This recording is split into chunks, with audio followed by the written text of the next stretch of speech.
Ce ne sont plus des rumeurs, mais des informations officielles. Hier encore, nous avons parlé sur cette chaîne YouTube du fait que, selon les renseignements israéliens, l'Iran préparait un attentat contre Donald Trump. Et aujourd'hui, le président des États-Unis lui-même a publiquement confirmé pour la première fois qu'il est la cible numéro 1 sur la liste iranienne des personnes à éliminer. Et il a révélé qu'il avait laissé des instructions précises à son administration et à ses militaires pour ce cas. En gros, s'il lui arrivait quelque chose, l'Iran, je cite, devrait littéralement être bombardé à des niveaux qu'il n'a jamais connus auparavant. Trump a déclaré que les militaires américains avaient déjà identifié les cibles et armé les canons pour un tel cas. De son côté, Majtaba Khamenei a publié aujourd'hui une nouvelle déclaration écrite dans laquelle il a essentiellement juré de venger la mort de son père et a menacé de commettre des attentats dans le monde entier. Et sur fond de cette menace personnelle, une deuxième révélation stratégique se dessine. Des images satellites ont montré que l'encre du mémorandum d'entente n'était même pas encore sèche, que l'Iran avait déjà commencé à restaurer ses installations nucléaires. Et le troisième élément qui relie tout cela, c'est l'ultimatum strict de Donald Trump à Téhéran, avec une date limite fixée à ce soir, c'est-à-dire samedi. Et voilà que l'Iran déclare étrangement que les frappes contre les pétroliers dans le détroit d'Ormuz n'étaient, je cite, qu'une erreur du système, peu importe ce que cela signifie. Dans cet épisode, nous allons analyser le plan révélé par Donald Trump concernant l'Iran, le complot de l'Iran contre Trump, la reprise secrète du programme nucléaire iranien et l'ultimatum exigeant la remise de 400 kg d'uranium. Sinon, comme on l'a dit à Washington, il n'y aura pas d'accord. Je m'appelle Alexei Petchi. Discutons ensemble de ces sujets, mais avant de commencer, je vous demande de vous abonner à cette chaîne YouTube. Avançons ensemble vers l'objectif des 300 000 abonnés, donc je vous serai reconnaissant pour chaque abonnement. Mettez un like et laissez un commentaire sous cette vidéo.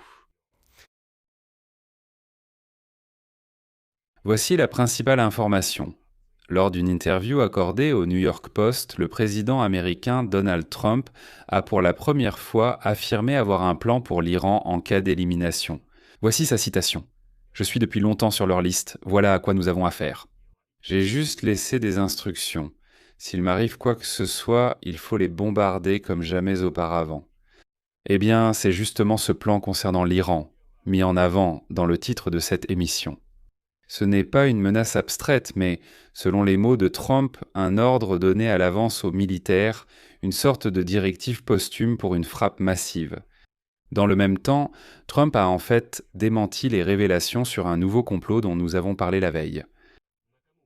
À la question sur les informations selon lesquelles l'Iran aurait élaboré un nouveau plan pour l'assassiner, il a répondu qu'il n'y avait prétendument aucun nouveau plan.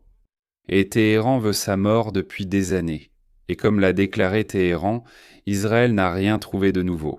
C'est une nuance importante pour une analyse honnête, nous en parlerons un peu plus tard, pour l'instant notons-le, puis nous analyserons. Eh bien, ce n'est pas pour rien que j'ai dit dans l'émission d'hier que l'avertissement d'Israël concernant la préparation d'un attentat contre Trump pourrait être une ruse destinée à pousser Trump à agir plus durement envers l'Iran. Néanmoins, déjà dans l'après-midi de samedi, Donald Trump a de nouveau répété ses menaces à l'encontre de l'Iran et a menacé l'Iran d'une frappe de 1000 missiles en réponse à une tentative d'attentat contre sa vie. Voici la citation de Trump. 1000 missiles sont chargés et pointés sur la République islamique d'Iran, et des milliers d'autres suivront immédiatement si le gouvernement iranien met sa menace à exécution. Commettre un attentat ou une tentative d'attentat contre le président en exercice des États-Unis d'Amérique, en l'occurrence contre moi. L'ordre a déjà été donné, et les forces armées américaines sont prêtes, désireuses et capables, pendant un an renouvelable, de détruire complètement toutes les régions de l'Iran. Gloire à Allah, écrit Trump. Eh bien, je rappelle que les autorités israéliennes avaient précédemment averti les États-Unis que l'Iran préparait un attentat contre Donald Trump, ce qui a poussé Washington à renforcer les mesures de sécurité concernant le président, y compris lors de sa visite au sommet de l'OTAN en Turquie. Et pour comprendre ce qui se passe, il faut un peu de contexte. L'hostilité de Téhéran envers Trump n'est pas une abstraction, elle a, comme on dit, une date de naissance précise. Parce que l'Iran cherche ouvertement à tuer le président des États-Unis depuis 2020 lorsque, sur ordre de Trump, le commandant de l'unité spéciale Quds, Qassem Soleimani, a été éliminé à Bagdad. Depuis, la vengeance pour Soleimani est une question d'honneur pour le régime de Téhéran. Et aujourd'hui déjà, les médias iraniens ont publié une déclaration écrite du guide suprême de l'Iran, Mojtaba Khamenei, dans laquelle il a juré d'éliminer les responsables de la mort de son père, Ali Khamenei. Voici la citation que les médias iraniens attribuent à Mojtaba Khamenei, que je le rappelle, personne n'a jamais vue. Citation. Nous jurons de venger votre sang et le sang de tous les martyrs de ces deux guerres, en punissant les assassins qui se sont couverts de honte. La vengeance est une exigence de notre peuple, et elle doit absolument être accomplie. Les noms des responsables de la mort de l'ayatollah et d'autres Iraniens sont connus de tous. Que nous soyons ici ou non, cela sera accompli. Et bientôt des personnes éprises de liberté dans le monde entier accompliront leur part de cette mission divine.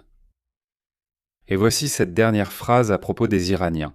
Dans le monde entier, eh bien, c'est ce qui inquiète le plus, car cela pourrait être une sorte d'allusion à des attentats dans des villes européennes, américaines et, en général, partout dans le monde. Il faut noter que ces dernières années, plusieurs attentats contre Donald Trump ont été déjoués. La plus retentissante est la fusillade lors du meeting à Butler, en Pennsylvanie, le 13 juillet 2024, lorsqu'une balle était passée à quelques centimètres de la tête et a touché l'oreille de Donald Trump. En février 2026, le tribunal a condamné à la réclusion à perpétuité l'homme qui avait tenté d'abattre Donald Trump sur un terrain de golf en Floride en septembre 2024. En avril, lors d'un dîner avec des journalistes, un homme armé a été arrêté et des explosions ont également retenti à ce moment-là. Et tout récemment, 8 personnes ont été accusées de préparer un attentat pour l'anniversaire de Donald Trump. Selon le plan, l'attaque devait être menée avec des drones et des snipers. Ils auraient prévu de le faire pendant le spectacle de l'UFC près de la Maison-Blanche. Et le contexte récent, le plus sinistre, lors des funérailles du guide suprême iranien assassiné, Ali Khamenei, les participants déployaient d'immenses banderoles appelant à l'élimination de Donald Trump. Et la réaction de Trump lui-même montre qu'il prend la menace au sérieux, même au niveau quotidien. Bien sûr, il s'en vante, mais il comprend tout de même que la menace plane sur lui. Au sommet de l'OTAN à Ankara, il a qualifié les Iraniens, je cite, de ordures et a prononcé une tirade virulente, je cite. Il y avait des dirigeants, ils ont disparu, d'autres sont venus, puis ont disparu aussi. Maintenant, il y en a de nouveaux, qui disparaîtront peut-être. Et vous savez quoi, moi aussi je peux disparaître, parce que je suis leur cible numéro 1. Eh bien, après le sommet de l'OTAN, sur le chemin du retour, le président Trump, je vous rappelle, a changé d'avion. La Maison-Blanche a ensuite confirmé que cela venait de l'intérieur, invoquant la sécurité. Je rappelle que c'est l'avion présidentiel qui l'a amené à Ankara, avion que Qatar a récemment offert aux États-Unis d'Amérique. Et pour le retour, Donald Trump est reparti à bord de l'ancien Air Force One, qui, est en service à la Maison-Blanche depuis très longtemps, si l'on peut dire ainsi.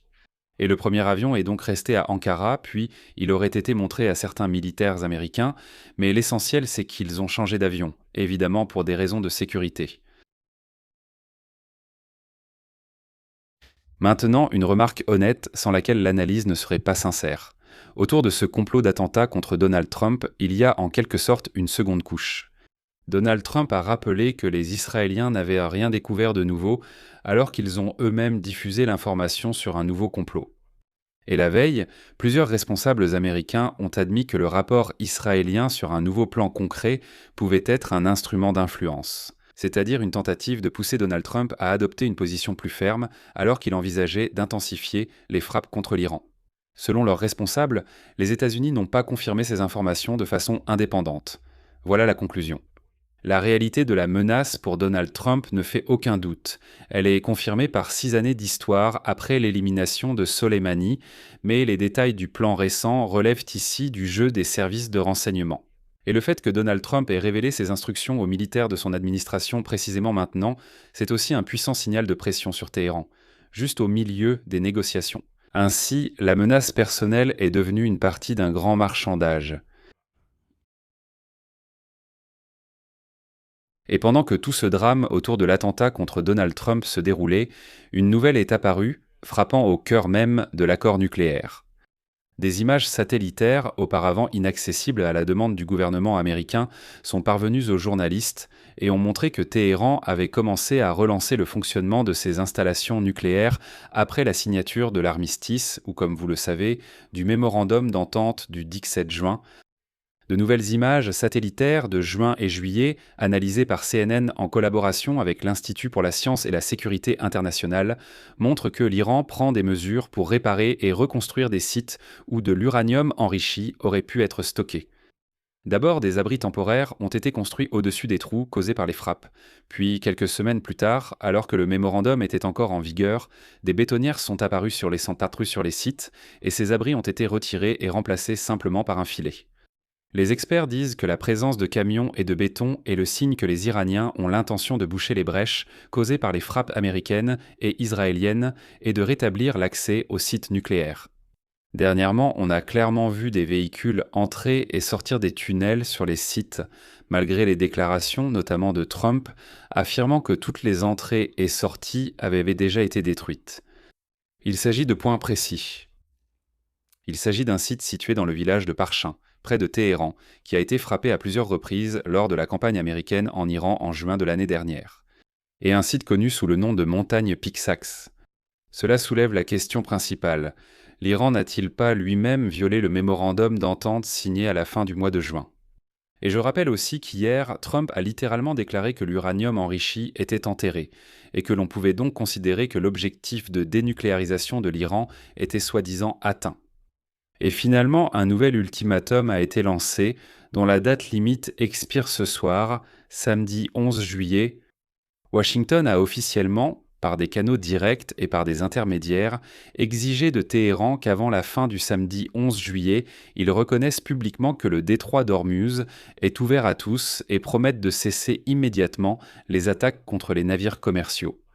Cela s'explique par les affrontements maritimes dans le détroit d'Ormuz, jugés par les États-Unis comme une violation du mémorandum. La formulation de l'officiel américain est extrêmement ferme. Si Téhéran ne donne pas de garantie, ce ne sera pas leur meilleur jour. C'était ces mots. Mais l'exigence la plus explosive, c'est bien sûr celle concernant le nucléaire. Selon Reuters, les États-Unis insistent sur le fait qu'un accord de paix est impossible sans le transfert aux États-Unis de plus de 400 kg d'uranium hautement enrichi, et en cas de refus, Washington envisage aussi bien des mesures de pression militaire qu'économique. Et voilà que l'entourage de Trump laisse entendre que, dans les prochains jours, si l'Iran ne répond pas à cette demande, la guerre reprendra. Eh bien, maintenant, il est clair pourquoi les images satellites et la reprise du programme nucléaire en Iran sont si importantes. L'Iran répare le site de stockage d'uranium exactement au moment où les États-Unis exigent que cet uranium leur soit remis.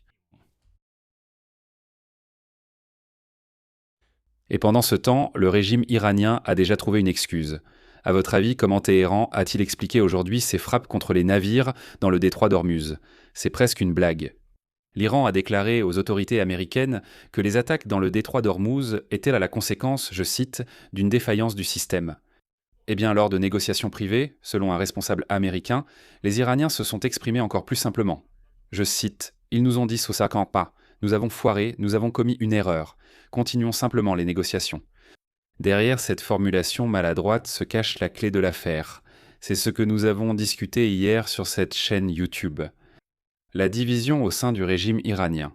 Et elle devient de plus en plus évidente.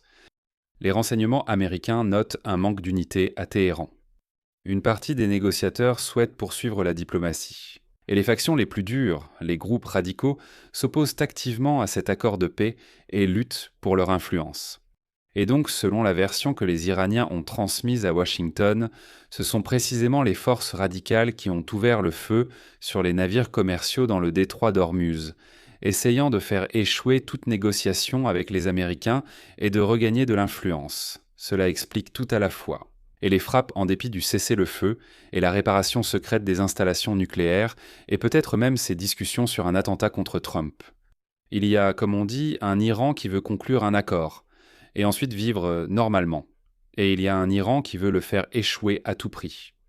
Aujourd'hui, à Mascate, le ministre des Affaires étrangères iranien Abbas Araghchi, qui d'ailleurs a été la veille la cible de jets de pierre par une foule à Téhéran, mène des négociations avec le ministre des Affaires étrangères d'Oman, consacré à la crise dans le détroit d'Ormuz. Et c'est justement après ce sommet que Washington attend une déclaration officielle. Et ensuite, selon les médias saoudiens, dès le 12 juillet, les groupes techniques des États-Unis et de l'Iran doivent se rencontrer au Pakistan.